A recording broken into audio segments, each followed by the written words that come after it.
विधिमंडळातल्या इंग्रजी हिंदी फलकावरून मनसे नेते संदीप देशपांडेंचं वादग्रस्त वक्तव्य. देशपांडेंविरोधात हक्कभंग आणण्याचा मंत्री गुलाबराव पाटलांचा इशारा. मनसे शिवसेना उद्धव बाळासाहेब ठाकरे पक्षात युतीपूर्वीच घमासान. आम्ही नवीन आहोत पण कधी कुणाचे पाय चाटले नाहीत. देशपांडेंचा हल्लाबोल. तर युतीत मिठाचा घडा टाकण्याचा प्रयत्न सुरू. ठाकरेंच्या नेत्यांचा पलटवार.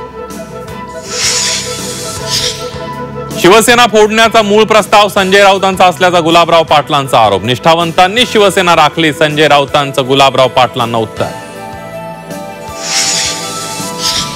पुण्यात दोन्ही शिवसेनेत बॅनर वॉर पेटलं. शिवसेनेकडून ठाकरेंच्या कम ऑन किल मी विधानाची खिल्ली. सत्तेसाठी शिंदे झुकल्याचा शिवसेना उद्धव बाळासाहेब ठाकरे पक्षाच्या बॅनरवर उल्लेख.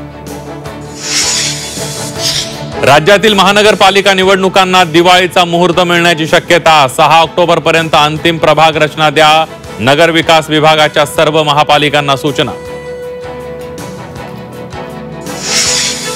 पंढरपूर वारीबद्दल अबू आझमींचं वादग्रस्त वक्तव्य. तर तोंड सांभाळून बोला नाहीतर चपलेनं फोडू. वारकऱ्यांचा वाचाळवीर अबू आझमींना इशारा. वारीबाबत अपशब्द टाळण्याचा दिला सल्ला. कर्जमाफी सरकारच्या विचाराधीन असताना कृषी मंत्री माणिकरावांचा कर्जफेडीसाठी तगादा. कोकाटेंच्या भूमिकेविरोधात शेतकऱ्यांमध्ये संताप. इम्तियाज जलील यांच्या अटकेच्या मागणीसाठी संभाजीनगरमध्ये आंबेडकरी अनुयायांचा विराट मोर्चा. पैसे देऊन मोर्चेकरी आणल्याचा जलील यांचा आरोप. आणि नीटमध्ये कमी मार्क्स पडल्याच्या रागातून शिक्षक बापाच्या मारहाणीमध्ये मुलीचा मृत्यू.